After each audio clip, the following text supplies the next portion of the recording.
Have you ever knowingly committed a crime? Yes. Yes, you have. If you need the water, check the beaches in the Carolinas. If you need the mountains, try the Appalachian Trail. If you need the redwood trees, gotta go to Yosemite. If you need me, if you need me, if you need me, if you need me, if you need me, I'll be in Kansas City. How we doing, everybody? Are we having a good time? Welcome to Mike Kelly's Westsider. Yeah, been around a long time. It's like coming back home. We're really excited tonight. We have Kansas City Limits 2024. This is our second season. So give it up for that. You can find Kansas City Limits on YouTube, television, Spotify, and elsewhere. But tonight we're here to gather to talk about our good friend Bob Walkenhorst. And who better to tell the story about where they've been and all the shenanigans other than his other good friend, Jeff Porter. So with no further ado, welcome to Kansas City Limits, and let's find out about Bob. Welcome, everybody. Kansas City Limits. Good evening. I'm Jeff Porter. It is my distinct privilege and honor tonight to interview Bob Walkenhorst, my good friend. I'm just going to cut right in because I am tasked tonight with not rambling. Okay. When you did this, when things were switched before, back in September, you had separated my life into 4 acts or 3 or 4 acts. Well, I'm not going to do this chronologically. I have 4 areas of interest. Okay. And I have about 4, 5 questions for each one of those. And I've got them all right here in the interview questions. And to make things even more fun, I have 10 toss-up questions that have nothing to do with art, nothing to do with music. They're just so people can learn who the real Bob Walkenhorst is. Okay. We'll get to those every now and then. Or if somebody wants to hear a toss-up question, just say, hey, toss it up. So. I want to give people a disclaimer here. Jeff and I did a songwriting kind of symposium in Norway one time where we were just supposed to talk about songwriting. At 90 minutes, they had to cut us off. Yeah. Because once we get going. But we will try to keep it in a organized fashion. Jeff sounds like he's organized. Succinct and concise. I've got the pencil. Always makes me look like I'm authoritative. And guys, I'm 64 years old. I need glasses to read the questions I've written out. Is that all? Yeah. Okay, so the first area Okay. of interest is the wellspring of creativity. Bob, you're a songwriter, you're an artist, painter, watercolorist, as of late, an author. The first conversation you and I had that I can remember, 1982, 1983, it was at Parody Hall. I was coming to get my amp on a Saturday. Steve, Bob, and Rich were loading in. And Bob has in front of him on the tables 3 sheets of paper and a box of the big crayons that you got in kindergarten, the 8. And he has drawn from the waist up portraits of Steve and Rich and himself, and he's feverishly putting the last touches on one. And these are really good that he's done with 8 colors only. And I walked him, I was like, did you do this? And he said, yeah, man, this is just like playing rock and roll. And I thought, well, no, it's not, because I can play rock and roll. I can't do that. So my question here is, what about that is like playing rock and roll? And in a broader sense, what about painting and visual art is like playing music? The thing that I've discovered as I've gotten older and older and older is that the part that makes stuff that I like, the part in me that wants to make stuff is the same part of me that wanted to make stuff when I was 4. That as long as you can keep in touch with that 4-year-old, there's like always something to make. And when you're in the joy, in the moment of making something, you're that 4-year-old again, and time kind of ceases to exist. And I'm already getting very metaphysical here, That's but okay. but you know, art and music is my religion, really. You know, it's my spiritual belief. Yeah, you know, we've made our efforts at doing it for a living and making money with it and taking it out to the world and entertaining people. But the longer I do it, the more it kind of goes back to being that 4-year-old where I don't really care if anyone's watching or listening as much as I used to. I mean, I still do. I'm really glad when people do, but I'll be doing it anyway. So. Yeah, you're bathing in the wellspring of creativity. So yeah, because it just doesn't stop, really. Yeah, it's a fabulous place to be. Which came first for you, a drawing or painting or music? Well, Jeffy, when I would go into the grade schools and do these songwriting events with kids, I would tell this story where I say, well, people will ask me, when did you start drawing or when did you start painting? And I would tell the kids, when did you start? And they were like, well, I always do it, you know. And I said, well, that's the thing. Every human being is born singing and dancing and scribbling on the walls. It's just if you ever stop doing it. You know, you don't have to tell a kid to dance. You don't have to teach a kid to scribble on the walls. You have to teach him to stop. And some of us just never had to stop. So great answer. That's a great answer. Are you better at one than the other? I'm not the one to answer that. I mean, I think there are the visual and the musical parts are like different seasons of life for me. There became a time where I realized I really had to kind of put all my efforts and time into one if I was going to do it. You know, I mean, music in a lot of ways is a young person's game. And so those years when, you know, we were hitting Blaney's and Parody Hall, I realized this is the time to put the pedal to the metal. And there were years and years there where I did not put pencil to paper, paint to canvas, because there was not enough time. We were doing that all the time. So. Yeah, it's a lot of work. Yeah. It's a lot of work.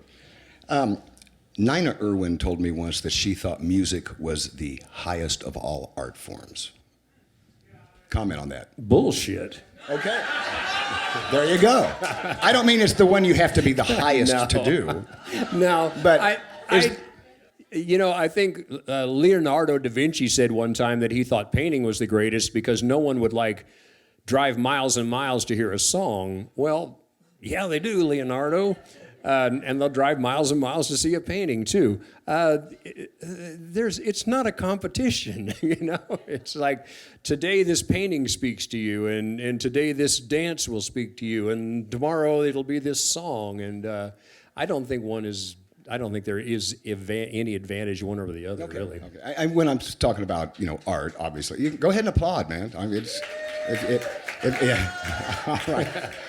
We're going to get to that, what you just did later in a bit, too. No, I don't know. I can't paint, but there's a lot of creativity out there. But you know, there have always been musical artists who painted, and I don't know about painters who did music, but you know, Tony Bennett was a killer painter, serious about it, too. Paul McCartney has put out a book of abstract expressionists. He was close friends with Willem de Kooning. Joni Mitchell says she's a painter first, a musician second. Right, yeah. You know, and Paul said, to quote Paul, he said, "It all depends on what crayon you pick up that day." There you go. So, and I guess maybe that to finish this section, do you identify as a painter? Do you identify as a musician? I identify as a musician. I really do. I think that identity is a lot about how other people see you, and you know, I think they will always see me as a musician who paints every now and then. So, yeah. Well, I think you're great at both of them, by the way. Well, thanks, Jay. And you're a hell of an author too. I was blown away by the Whirlybird days. Thank you. I never told you that. Looking to buy an RV? KC RVs is your one-stop shop for everything RV. We offer competitive pricing, great financing rates and terms, and the best storage options in town. KC RVs. We make purchasing an RV fast, safe, and easy. Midwest Music Foundation supports Kansas City's vibrant music community through wellness services and healthcare grants. advancing artists' careers through educational and performance opportunities, and providing access to a growing network of industry professionals. Through Abby's Fund, musicians and music workers faced with urgent healthcare expenses can get the help they need when they need it. For more information on the resources MMF provides, visit MidwestMusicFoundation.org. Successful musicians know a strong multimedia presence is a must. Rock the stage and elevate your game with Black Moon Media. We understand the power of high-quality visuals in attracting premier venues, and we specialize in photo and video services designed to help you kick your career into high gear. Are you ready to take your band to the next level? Contact us today at 913-415-5101 or by visiting the website on your screen. Flexible payment options available. When you need to keep your trailer rolling, turn to the towing pros at Croft Trailer Supply. With thousands of parts and decades of experience, Croft's friendly and knowledgeable staff will make sure you have the right parts for any type of trailer. Don't have time to fix it yourself? Let the mechanics at Croft get ready to roll. Whether you need hitch installation, DOT trailer inspection, towing accessories, or a brand new trailer, Croft Trailer Supply is Kansas City's one-stop trailer shop. Looking for a spacious venue to hold your next event? Whether it's a wedding, anniversary, or private party, Abdallah Shriners provides the perfect atmosphere at very competitive rates for your special occasion. Abdallah Shriners meets all your needs with a 5,800 square foot event space, 20-foot ceilings, stage, built-in AV equipment, and a full-service bar. Your event will definitely be one to remember. For more information, call Abdallah Shriners today at 913-362-5300 or go to AbdallahShriners.com. Looking to sell your RV? Let KCRV sell it for you. We offer free storage until your unit sells. We'll advertise, showcase, finance, and best of all, we'll handle all the paperwork. KCRV's, Kansas City's RV Consignment Center. Okay, now we've got a toss-up question. You can plead the fifth on any of these, by the way. Have you ever knowingly committed a crime? Yes. Yes, you have. Do I have to elaborate? You can if you want. If you don't, I will. I stole deck furniture from a drug dealer. Knowing that he had already been arrested, I figured we were in the clear. Oh, I thought it was you that stole my deck furniture. No, I didn't steal yours. Well, I know of another time. We were playing a gig at Northwest Missouri State University, or somewhere there, and I didn't have the sustain pedal for the piano. And for this kind of, you don't always need it for certain kinds of music, but you needed it for this kind of music. For Stay Ahead of the Wolves, you need a sustain pedal. For other things, you need a sustain pedal. So Bob said, I've got an idea. And we went to his alma mater, Central Missouri State, or Northwest Missouri State. And we sneaked into the music room, and we went behind closed doors, and we started feverishly searching all of the instrument bags, and we found one. And Bob says, put this in your coat, we'll bring it back. And so then during the course of the gig, you know, they say the criminal always wants to brag about his crime or something. Bob happens to, you want to finish it from here? Well, the president of the university was at the gig. And so Bob... So I thought maybe we should just keep it hush-hush. The next day, after the gig, we went back to return it, and the building's all locked up, so we can't return it. So I put it in a box and mailed it back with a nice note the next day. So sue me. There you go. Okay. I'd never heard about the drug dealer's deck furniture. Yeah. That's good. Well, we're outside of the statute of limitations on that. Okay, so, that's fine, man. We can talk about That's it. fine. Okay, second area of interest. This is known as the song. The song. Yeah. You know, at some point, you and I decided long ago, I want to write songs. And I don't know about you, but I wrote a bunch of crappy songs to begin me too. with. Yeah. And then suddenly, well, the first song I think that I wrote that was a good song, I still play, is called Time and Money. And I thought, oh, okay, I get this. I know how to make a song now. Did you have a song that when you thought, okay, I'm getting this? Absolutely. I tell this story at a lot of my house concerts that, yes, most all songwriters have to write 500 absolutely terrible songs, and I have.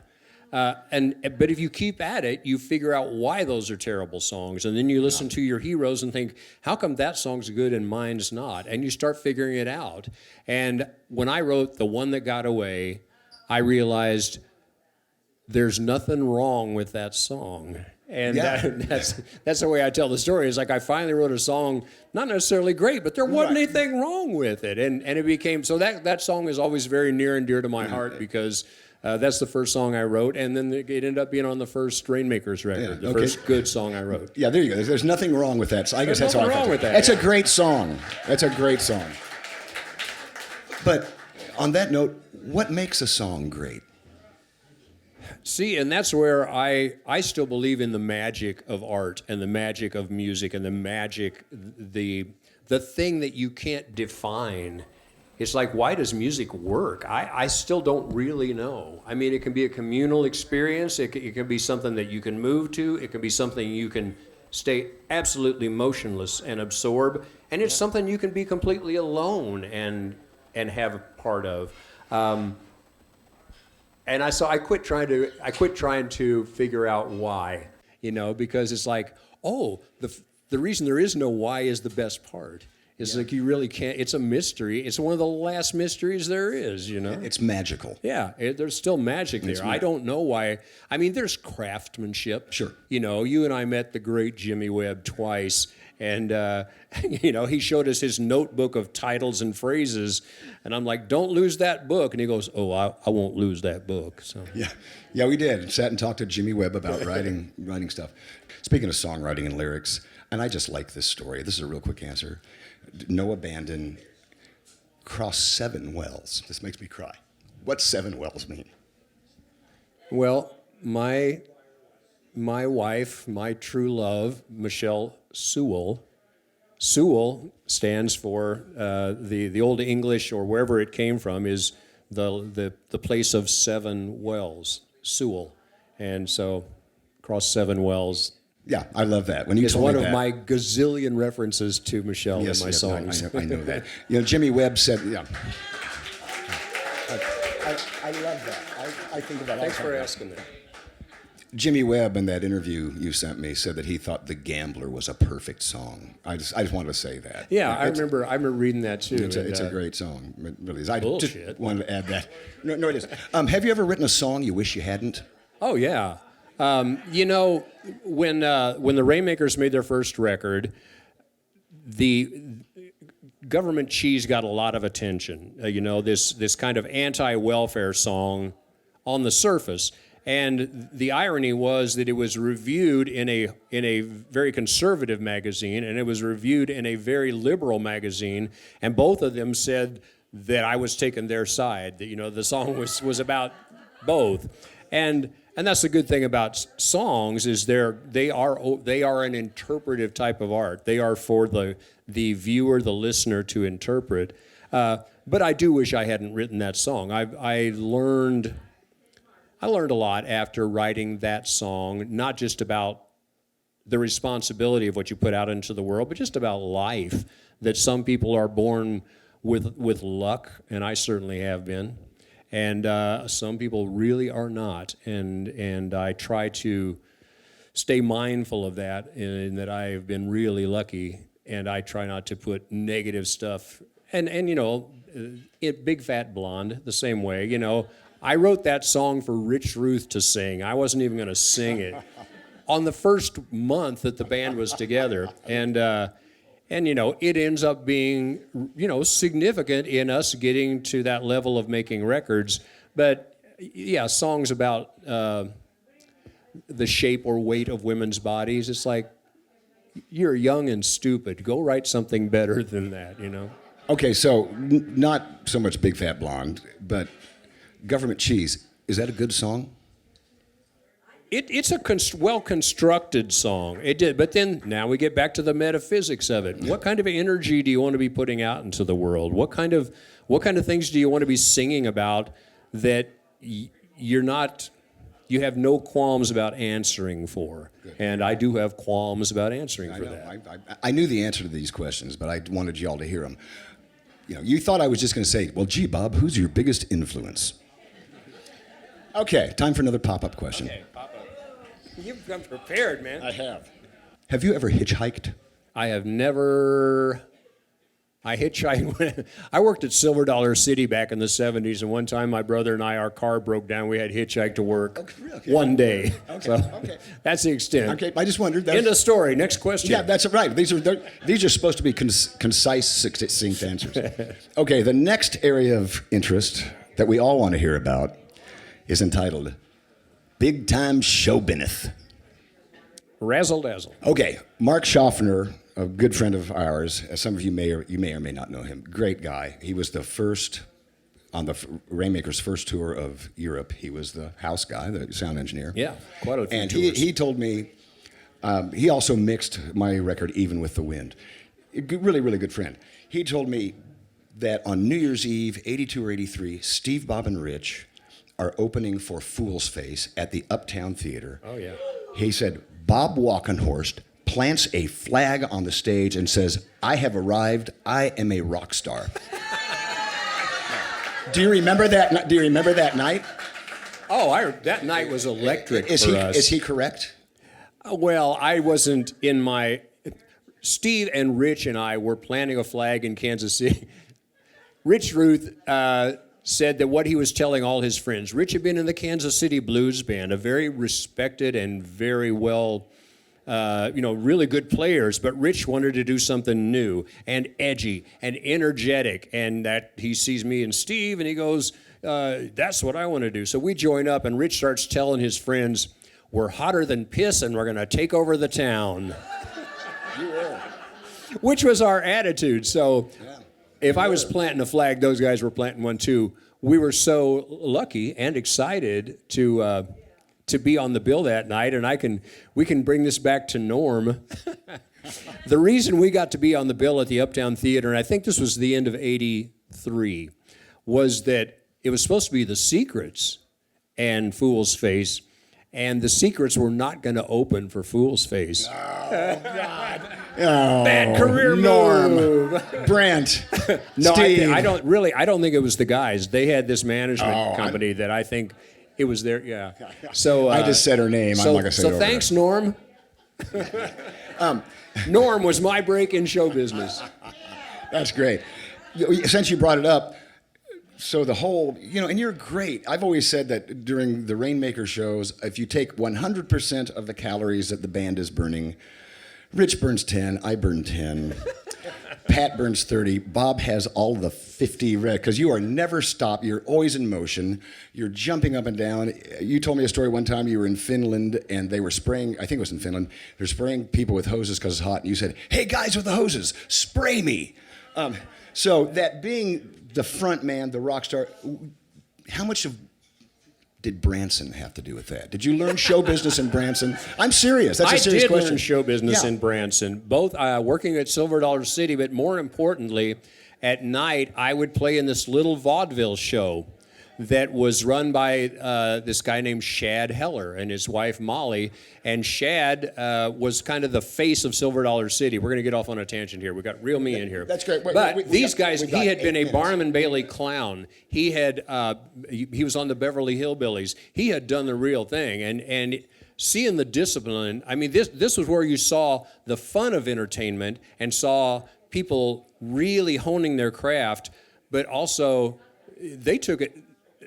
It was madness, and it was dead serious at the same time. Like Monty Python, that is absolute madness, but you can tell they know where it's going. It is finely crafted. So yes, Branson, the whole Branson experience was a big, big influence on me. Well, when you're on stage, and I've played many big shows with you where you've done that, it seems like it's just coming right up your spine. Do you think about it, or is it just... It's both, That's that balance between inspiration and craftsmanship, which happens in songwriting and it happens in performance, where you want to get lost in it, but you always want to be grounded. You always want to know that you're in control of where it's going, not the song or not the band, right, but the energy that you're writing it, but you're also steering it. And when you get that balance just right, it's wonderful. No, Yeah. that's great. That's a great answer. Thanks. Jack Allen told me, he said, just be yourself, only bigger. Yeah, be yourself, but bigger. That's pretty good. The thing is, the guy that most people thought of me in the lead singer role of the Rainmakers, particularly in the 80s, was really not very much like me, I don't think. You know, I'm actually a pretty quiet guy by nature. Absolutely you are. Yeah, you are. I've always told people that the ego and the aggressive nature that most people ascribe to a lead singer, that's the bass player.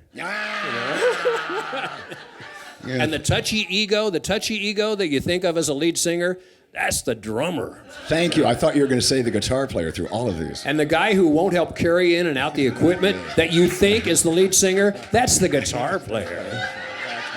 That's right. Okay.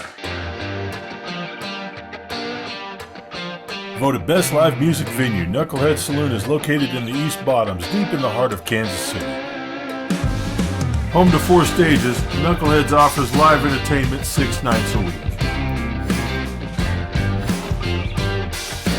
For a list of upcoming shows and tickets, visit knuckleheadskc.com. Knuckleheads, where the world's greatest musicians come to play. Midwest Music Foundation supports Kansas City's vibrant music community through wellness services and healthcare grants, advancing artists' careers through educational and performance opportunities, and providing access to a growing network of industry professionals. Through Abby's Fund, musicians and music workers faced with urgent healthcare expenses can get the help they need when they need it. For more information on the resources MMF provides, visit midwestmusicfoundation.org. Hey, this is Randy Miller, and we've got some cool things going on at randymillerradio.com. You just never know when you come in the studio, Michael, what you're going to find. Randy, let them have it, Randy. randymillerradio.com is our daily podcast, and it's available all the time, 24/7, if you're brave enough to listen. Just go to randymillerradio.com and turn it up. It's Randy Miller, 24/7. Whenever you're brave enough to listen on randymillerradio.com. Marketing in today's world can be difficult. No other medium can reach more people more effectively than video. B4 Productions is here to help.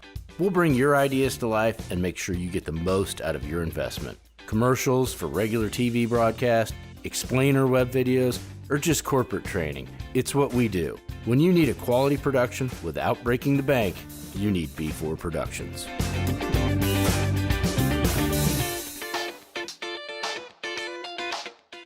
These get to the heart of who Robert J. Walkenhorst really is. Hey, what's J stand for? J, my dad and mom gave me just an initial for a middle initial because they figured Robert Walkenhorst was long enough. And I would be Bob. And so it's Mark. Who's here tonight? My brother Mark. Mark, Bob, and Rex, short first names because our dad's name was Raymond Frederick Wilhelm Walkenhorst. Wow, Wilhelm? Yeah, and he didn't want to get named after the Kaiser. Wilhelm, yeah, the Kaiser. Holy cow, pass it on. Wilhelm and Adolf fell out of fashion. Yeah, those fell off real fast. Yeah. Can you roller skate? I used to. I mean, it's been years and years. I'm not good at it, and I fall. So. Yeah, it was the big thing when we were kids, and I never learned how to do it. I was always shamed in myself that I couldn't learn how to do it. Well, there's always time, Jeff. Okay, yeah. Time to break my tailbone. Yeah. What would you tell your 20-year-old self? What would I tell my 20-year-old self? Get down to it, because I really didn't get down serious with music till I was about 28 or 29. I remember being extremely self-conscious about my age. Really? Moving to Kansas City, I was 28 years old, and I was like, God, the Beatles had already come and gone by this time, That's incredible to think and about that. so, yeah, I would have told my 20-year-old self, get down to business. You know you love this, do it. Yeah, that's great. But the 20-year-old self still had to write 500 bad songs. So it's sure, like, I get it. He had his work cut out for him. But at 28, you were still hanging. So all you 28-year-olds that aren't quite comfortable with who you are, get down to it. Get down to it. Okay, the last toss-up question. This is going to elicit some mumbles and murmurs from the audience. You don't have to answer this. This is a big one, guys. You ready? Cats or dogs?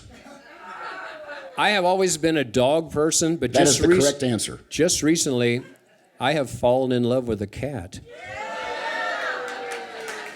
The house we live in, which we've owned for 18 years now, came with 3 feral cats. They're 19 years old. One of them finally we had to have put down this summer, but the little cream-colored one, when it was 18 below zero, we decided we needed to take her in.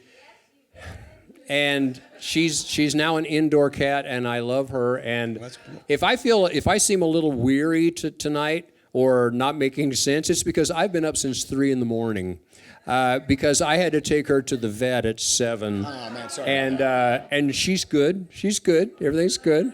But I have not had any sleep for a long fucking time. Well, I certainly begrudge no one for loving any animal, a cat or whatever. When cats so I just want to say hi to Lisa out there. Yeah. Lisa, my cat. When cats start rescuing people from collapsed buildings and sniffing out bombs and disease, they can have a little more respect for me. But what do cats do? I know. Cats need to understand that the bar is at dog. I'm sorry. I told you this was going to... I told you. Okay. You can hate me. You can hate me. I had a cat. I loved the cat. We had a cat. She's buried out in our backyard. I love her. I say hello to her every time I see her headstone. So I love her, but... She was buried prematurely, but... Right. Okay. Anyway. Moving on. This last area of interest is called the Holy Grail. Holy Grail. Because when we were cutting our teeth, the Holy Grail to every band was getting a record deal. And I remember I came into a practice with a band I was playing with at that time, and the drummer said, "Steve, Bob, and Rich got a record deal." And the lead singer, who shall remain nameless, Mike Bliss, said, "It's like a knife through my heart." And I said, "Why, man? It does nothing but help all of us. It gets the folks on Kansas City." So I just want to know, well, first of all, the story of Pete Lubin finding a cassette tape of Balls in the trash, right? Yeah, it was actually the album. So the album Balls? We'll try to make this like concise. Okay, this is a great story. The reason that Steve, Bob, and Rich got noticed by New York record executives was we had made this album, vinyl, called Balls. And the reason it was called Balls is because it had our bowling balls on the cover. We would play in Springfield at this bowling alley, and we were making the guy a lot of money, but other bars wanted us to play, and so for us to keep playing at his bowling alley bar, he gave us free bowling balls. And so I didn't know that. We would go there, and we'd play in Springfield for 2 or 3 nights and go bowling during the day because we're fucking rock and rollers, Sex strikes bowls and strikes spares and rock and roll, So it was Rich's idea. Let's put the bowling balls on the cover and call it Balls. It's a great record cover. It really is. And so, we thought everyone would, and it did. It looked great. We had it professionally photographed and, made this little homemade record that we sold. That's when people were actually buying the records of whoever you went out to listen to, you'd buy their record. So we mailed those off. And our management, we had managers at the time, they were mailing these off to record companies who won't listen to them. They've got a trash pile that they throw all this stuff in that people are mailing in. So this guy at Mercury Records he was just having a bad day, and he said, I'm going to sign just to show these people that he works for. Just to stick it to them, I'm going to sign the worst band I can find. So he goes to the record pile, and he's sorting through this pile of trash, and he sees the record album with the bowling balls, and he goes, "That's going to suck." And he fishes it out of the trash, and he puts it on, and he told me later, he said, "I cannot tell you how disappointed I was." That it wasn't bad. That it wasn't bad. I talked to him last week. He is still a good friend, yes. Yeah. Yeah, that's Pete Lubin. Pete Lubin. He was yeah. an A&R guy. Yeah. A&R is for artist and repertoire. If you had an A&R guy at your gig, the band was really uptight. Yeah, they were the guys that signed bands to record labels, Yeah. and yeah, I mean, for our age group, there was that dividing line. You're either a local regional band or you're a national band, and the way you're a national band is you're signed to a major record label, and that was the goal. Yeah. That was the goal. It was very well defined. You have to make that leap. It was the holy grail. Yeah, yeah. it was. How many A&R guys does it take to put in a light bulb? How many? I don't know. What do you think? Okay. So you go into the studio. Terry, I'll tell you what, Pete Lubin would put in that damn light bulb.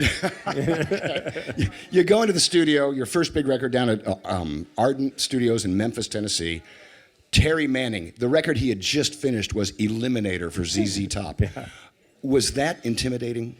It would have been, except Terry Manning was just one of the nicest guys in the world who loved music, loved making recordings, loved playing ping pong, loved eating candy, whatever there was to do. Terry just loved it, and he just treated you like you were friends, like from the word go. He is a great guy. Yeah, I've never met him. He seems like a really cool wonderful guy. person. Yeah, I think, boy, what a hell of a producer. Oh yeah, wow, he can get the sound. Whose idea was the dog on the back cover? And here's where the story goes off the tracks.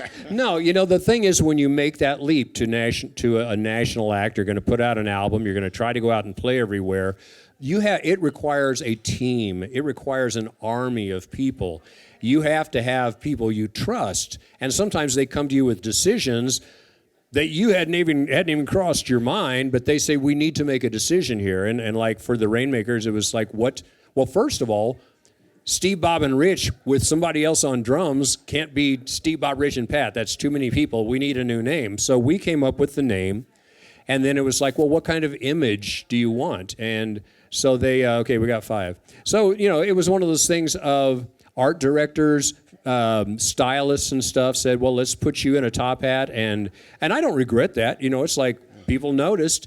And we're going to put this dog in the photo. So, it was just one of those things that happened that wasn't my idea, but it's like, okay, what the heck? I love dogs. So. Yeah, and the top hat, they just said, here, put on this top hat? No, I actually said, how about if I wear a top hat? So. Seriously? Yeah. Okay, because there's a fella in Norway, and in Norway, the top hat is kind of iconic. Kind of a deal, yeah. People will come to concerts wearing, back when we played concerts in Norway, would come to concerts wearing top hats, and we played on a stage once that had a top hat on top of it.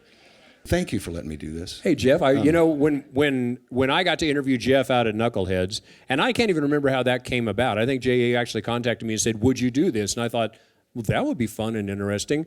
And I contacted Jeff to see if it was okay with him, and he said, I will do that. I will let you do that if you will make sure that I interview you. And so when it came my turn and J.A. contacted me, they were going to have somebody else interview me. And I said, no. Wait. We had a deal here. Yeah. And so I said, I think Jeff is counting on this. So. I would have been mildly chagrined or even hurt. Actually, when J.E. asked me, he said, would you want to interview Bob? I said, I would, but Bob, I don't know if Bob go for it. And when J.E. asked Bob if he wanted it, he said, yeah, I would, but I don't think Jeff will go for it. Okay, this question comes from Rosie de Janeiro. Okay. All the press, and I saw one time in a local thing said that you love them or you hate them, Rainmakers. Is there such a thing as bad press? I don't think so. I think that you can't. That's something you can't control. So you just have to be. You have to be able to let some of it roll off your back, which took me a little learning to do. We would get some bad reviews regionally, locally, even in town, and I would be like, I would write or call the person that wrote the review, and I'm like, why are you being so mean to us? Eventually, you just have to say. They've got an opinion, and everybody's got an opinion. If you don't like that record, go listen to somebody else. Well, this has been wonderful, Bob. You're one of my heroes. You're a mentor. No, Jeffy, you and I have been through a lot together. I have traveled farther with Bob than any other human being. I've traveled longer with Barb, but I've been across the ocean 10 times with you, I think, and we've all the way to the Baltic Sea. And you've kissed both of us. So I have kissed you. Well, actually. If you want to know the truth, that was one of my pop-up questions was, how old were you the first time you kissed a girl? How old was I? 17. Yeah, how old were you the first time you kissed a boy? That'd be you. No, wait, Jim Wirt kissed me one time. So I was in my 30s, and Jim Wirt, who was the bass player in Fool's Face, was real drunk and was telling me how much he would have a beer like this, and how much he loved me. I love you, man. I thought you were going to kiss me. I did. So it was more of I received a kiss than gave a kiss. Thank you for letting me do this. You are one of my heroes. When I do my solo tours or my solo shows, I always play Stay Ahead of the Wolves. I always say it's one of the best songs ever written. Thank you. And we will do it tonight. Get through this. If you know me, you know I do this. I always tell people that you are one of the best songwriters of our generation. Well, thanks, Jeff. I mean that. And thank you. I do. Thank you. I mean that. That is not false compliment. And I am very much at peace with where it has taken me and where it has not taken me. I am lucky, and I feel very lucky that this was my version of the story. Yeah, I get it. I was like, what our version, the Rainmakers version, the bands I was in before the Rainmakers, I got to do a lot of really interesting things, and I have been really lucky, so I am grateful. Will you play some music for us? Thank you, Jeff. Thank you, Bobby. I love you, man. Looking to buy an RV? KCRVs is your one-stop shop for everything RV. We offer competitive pricing, great financing rates and terms, and the best storage options in town. KCRVs. We make purchasing an RV fast, safe, and easy.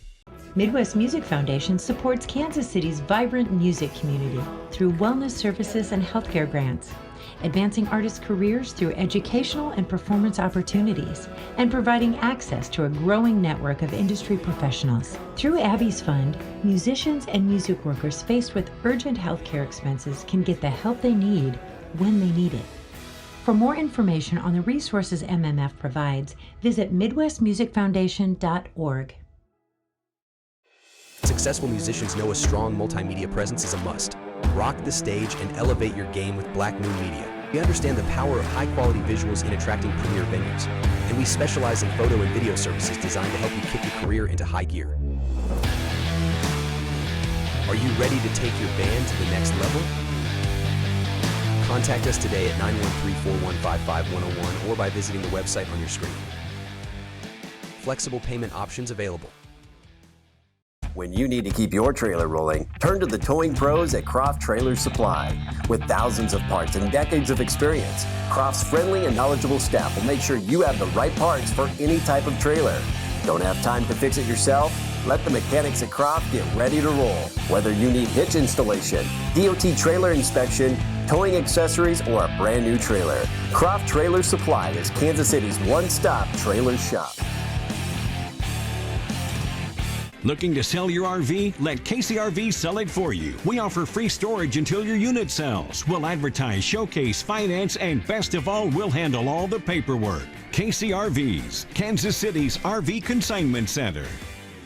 The thing is, I got a lot of songs, and trying to decide which three I wanted to play, I decided I would play something new, something old, and something in the middle. So the first one is a new song from my recent album that I put out in November, and Jeff requested this one. So there's a town north of here called Weston, where almost all of us have visited at one time or another. Yeah, Weston's a fun place. Good friends up there. And then Weston was crossing my mind, and I thought, well, is there an Easton? And there is. There's Easton, Kansas, which is farther west than Weston. And I just thought that made two really nice bookends, Easton and Weston, for a little story. So here's the story. There's a road to the west of Easton. No one goes, never had a reason to regard the turn or make the drive. There's a boy sitting on a porch there, breathing and back, dreaming in a green chair, wondering where the gravel fades away. So far down the shining highways, first star winking out the old days, hopes and constellations on the rise, traveling on to the west of Easton, race the sun through the planting season. He will miss the harvest in the fall. So long down the shining highway, so long old familiar ways. Every road you take can run both ways.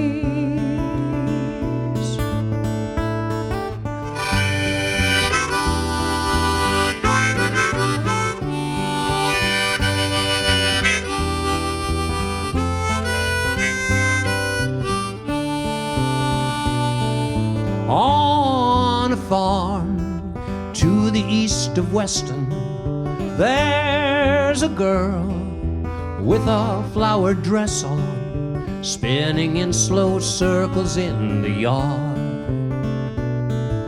Falling down in the summer grasses, dizzy as the diorama passes of her life ahead, the life behind. Seeing how nobody has the answers, she will move, dipping like a dancer, dodging all distractions come her way. So soon days become tomorrows, slow moon circling her sorrows, hasten the rotation round the sun.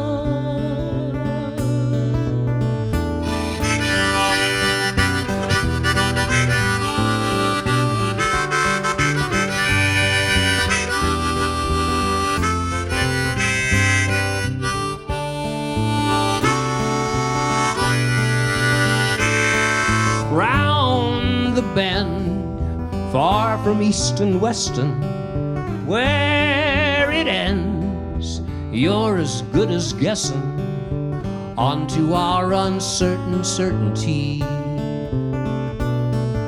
Every road crosses with another, some you turn, some you needn't bother. Every path you take, there's one you leave. Life will move with you or without you, perpetual motion all about you. East and on to west, and I am gone.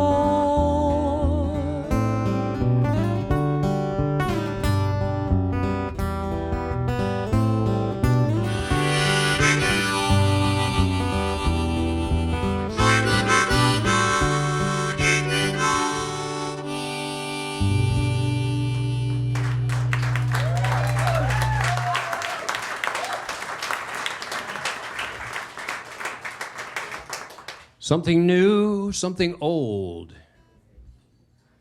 This song has served me and the Rainmakers very well. It was written about growing up in small town Missouri. And the cool thing we found out is growing up in small town Missouri is very much like growing up in small town England or small town Norway or small town Germany. And we found out that this song was their song too, you know, growing up, driving around, trying to figure out what's out there on the horizon that you're gonna go find.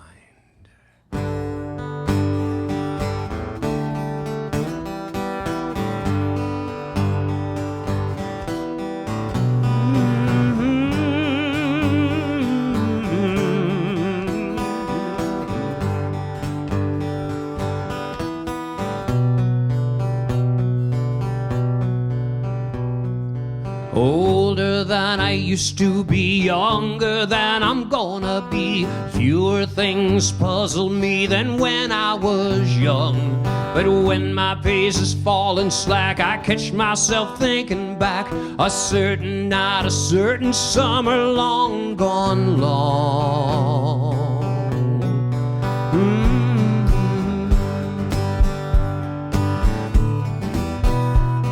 August, she was swinging low, town of about 1,000, so out of school, ready to get out of here. Off to farm, off to state, each going our separate ways. Graduation message still sweet in our ears. Whoa, come singing now, clocks are slow and hearts beat on and long gone long. Got into a car that night, drove out past the signal light, past the city limits. I guess it wasn't that far. Stopped out on a rural route, Gooch got out his 22, shooting at a freight train that was hauling new cars.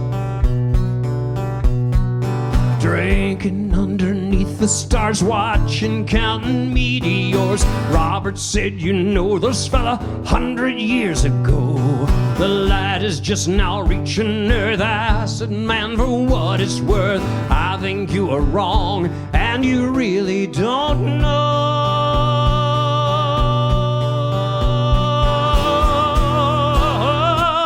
Oh, come singing now, man, these clocks are slow, and hearts beat on and long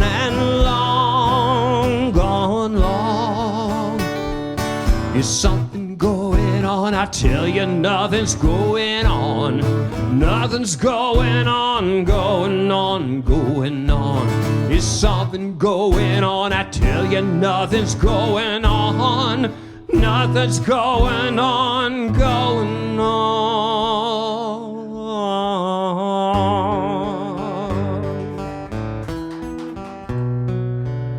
Goodbye to the home team, goodbye to the rinky-dinks, goodbye to a girl down my street heading home. She stepped up from behind a tree, tears are running down her cheeks.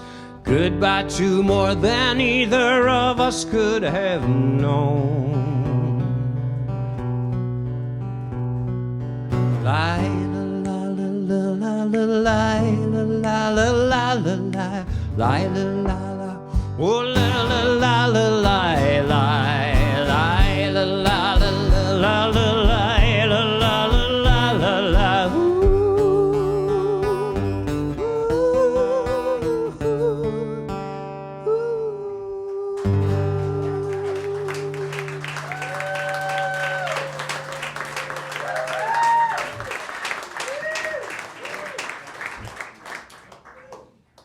So, old song, new song, middle song. So this song is off of my 2020 pandemic record.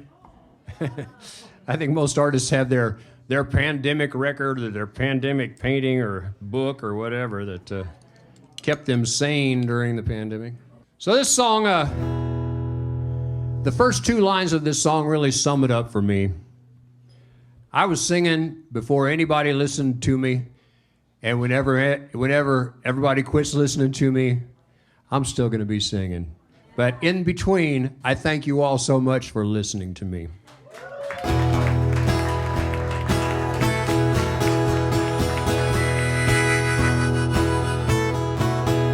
I was singing my song when nobody was listening. I'll still be singing when the wind comes whistling. Standing with my trumpet on a bridge by the river bend. I'll be blowing real blue on an indigo wind.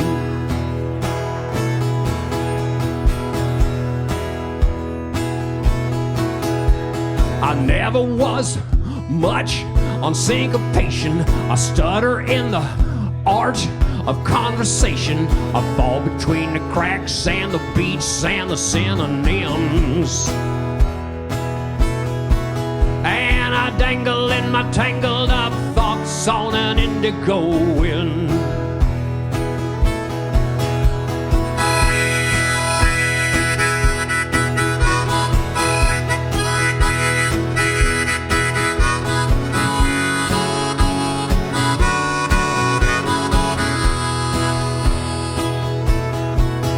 I'm in love with a woman that I do not deserve. I very nearly blew it, nearly lost my nerve, but I didn't, and I wouldn't, and I couldn't ever leave her again. And we'll be gone by dawn on an indigo wind. All of my life I've been flirting with disaster. Stick with me, baby, 'cause I'm one lucky bastard. And we'll dance out on the rope bridge, but we'll never fall in. 'Cause we were born to swing on an indigo wind. Swing it with me.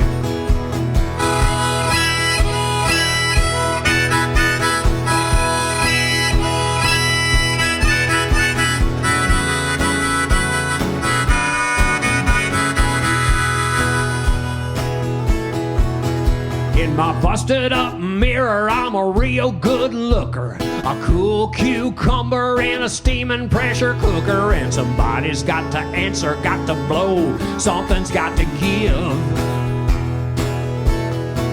And I'll be seeking retribution on an indigo wind. I get lost in my thoughts, I'm barely in the room. A million scraps of paper and an old corn broom, trying to gather my ideas into something I can comprehend. But they blow away to Wichita on an indigo wind. Yeah, life is a dust bowl you're not expecting. You're down in your hidey hole, seeking protection, stuffing newspapers in the cracks where the light gets in. Come out of the cellar, it's a calm, clear day. Somebody should tell her that it all blows away. It all blows away on an indigo wind.